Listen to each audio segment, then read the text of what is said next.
Hello, hello. Welcome back to Joe Stunner Boxing. How you doing? I'm taking a little break at work, finishing my lunch. Hope you're having a good day. I thought I'd do a quick video because I've been thinking about Mr. Frank Warren lately, following his successful bid, purse bid for the Tyson Fury Dillian Whyte fight, which, as we know, it's not it's not what you'd call it, but it's not they've got the same stature as a unification fight, but nevertheless, for Frank Warren to win the purse bid, it's a mandatory defence by Tyson, and it could be a very, very good fight, which is, of course, the main thing, entertaining, big numbers, and so on and so forth. And it got me thinking about Frank Warren because I think reports of Frank's fistic or boxing death are a little bit premature, and I'll tell you why.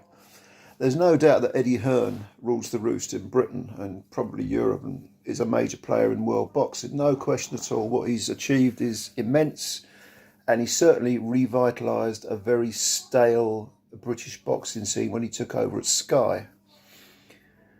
And it had gone stale, and Frank was the old guard. Eddie brought a sort of youthful vigour to boxing, and he also resurrected pay-per-view, which was quite an achievement following the death of it, or the fact that it lied dormant after that fast between David Hay and Audley Harrison. But so pay-per-view was dead. Frank left Sky, tried to build the world's first exclusively boxing channel, Box Nation, and he had some success early on. Didn't make a lot of money, but it was a struggle. He's admitted that in interviews. But nevertheless, it was a pretty audacious attempt to do something that hadn't been done before. Nevertheless, Eddie was the one that was flying. With Sky, achieved immense numbers, stadium fights, built his empire. We all know Eddie was born with a silver spoon in his mouth, but the old cliche about turning it into a gold one, I think that applies to Eddie. He works hard, Eddie. I mean, when does he ever sleep? 1 minute he's in England, next minute he's in America, next minute he's in Mexico, then Spain, Italy. I mean, the guy is... how does he ever see his kids and his missus? I don't know. Anyway, so Eddie was flying. He had that youthful verve, determination, and all the Essex patter. He cut his teeth making or selling double glazing to unsuspecting pensioners. If you're my age, you'll remember back in the 80s, that sort of nonsense went on all the time. They'd always be ringing you up, asking you if you wanted to buy double glazing windows and all this bollocks. The lady I lived next door to, her name was Mrs. Hodges. She got stung for 1,400 quid for some windows that she didn't really even want, by some sort of Hearn-esque window seller who'd phoned her up out of the blue, and she'd signed up for it. 1,400 quid later, she's got some new windows. Nice, isn't it, for a pensioner? You know what I mean? Anyway, I digress, but that's how Eddie cut his teeth. He's a brilliant salesman.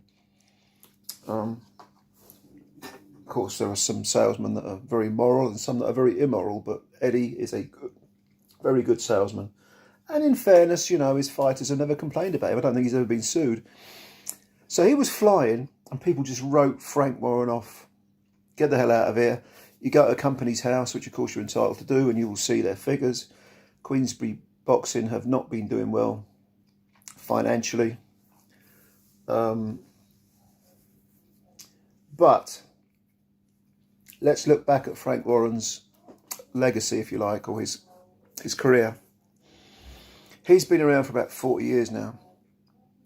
Started on the unlicensed circuit. Broke the cartel, which was immensely powerful. Jarvis Astaire, Mike Barrett, Terry Lawless was involved. Mickey Duff, of course. They ruled the roost. They had a little agreement going. Basically, it was a monopoly. Frank came in, got his foot in the door and busted it up. And that was a hell of an achievement. I mean, you look at Frank, his background, his family.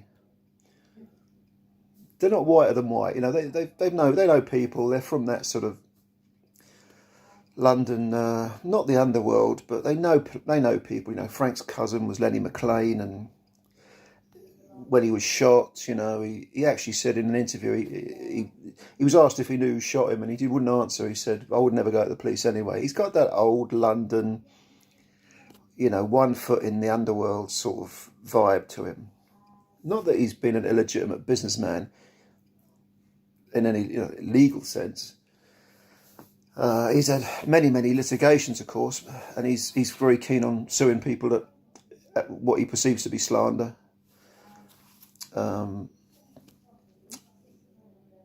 But anyway, to be around for 40 years is a hell of an achievement in the boxing game. And so, regardless of whether Eddie Hearn was interested or that interested in promoting Tyson versus Dillian, nevertheless, for a man in his mid-60s and his mate, his business partner, who's 90, Bob Arum, and BT Sports and ESPN to get together to win the purse bid for this fight, it proves there's life in the old dog yet. Because this fight could be a terrific fight if it happens. Personally, I still have a few doubts whether it's going to happen, but if it does happen, it could be one of those great heavyweight fights, those great heavyweight occasions, which proves that, yeah, okay, Frank's not the great force he was, but he's still like Don King. I mean, did you see Don King's Trevor Bryan against the guy whose name I've forgotten? I've never heard of him before and probably never will again. That card that was on recently for that regular WBA title. A lot of old rubbish, absolute bollocks. Looked like it's taking place in a leisure centre. I mean, for those that remember Don King in his heyday, how the mighty have fallen. Well, Frank hasn't fallen that much, you know. When you talk about, you know, Queensbury not making a lot of money, not making a lot of profit, that's a limited company. Companies House deals with limited companies. If you have a limited company, you can always apply for bankruptcy if things get really bad, and it won't affect your personal assets. So Frank's a shrewd guy, and there's still life in the old dog, and certainly with Arum as well. You know, 90 years old, it's unbelievable. But the fact that they've got this fight going on, this Tyson Fury Dillian Whyte fight, and also the fact that Frank has Daniel Dubois, who I believe is currently mandatory contender. They're looking to match him with Trevor Bryan, so he might pick up the WBA regular title, which will make him a favourite for the WBA full title, whatever they call it, super title. I don't know what the fuck they even call these things anymore. It's all bullshit, isn't it? There should be only one champion.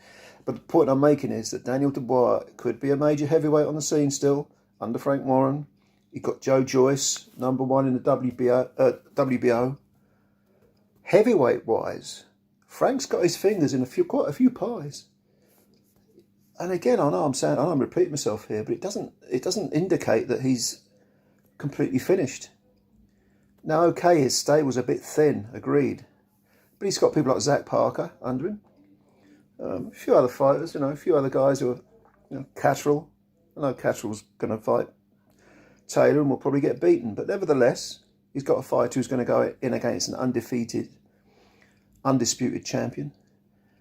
Frank Warren may be a few levels below Eddie Hearn, who's one of the biggest promoters in the world now. But he's not finished. He's not finished. He's a survivor. And he may yet continue for, I don't know whether it'd be a British Bob Arum and reach 90, but I suppose when you're in your mid-60s, you're more or less like a little junior, really, like a little pup.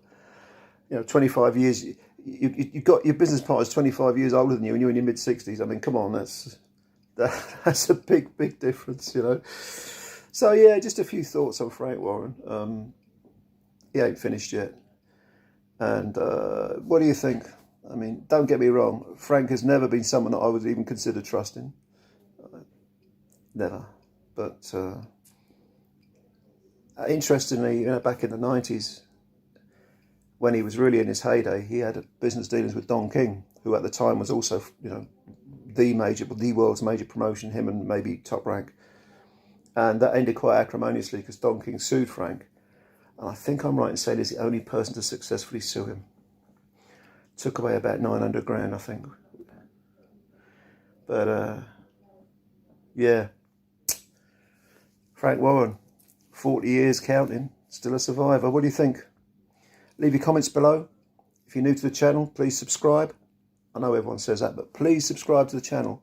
Please. It doesn't cost anything. Hit the button. Hit the like button if you like the video. Share the video. Thanks for your time. I'm always grateful if you take time to watch my videos. Enjoy the rest of your day, and I'll speak to you again soon. Take care of yourselves.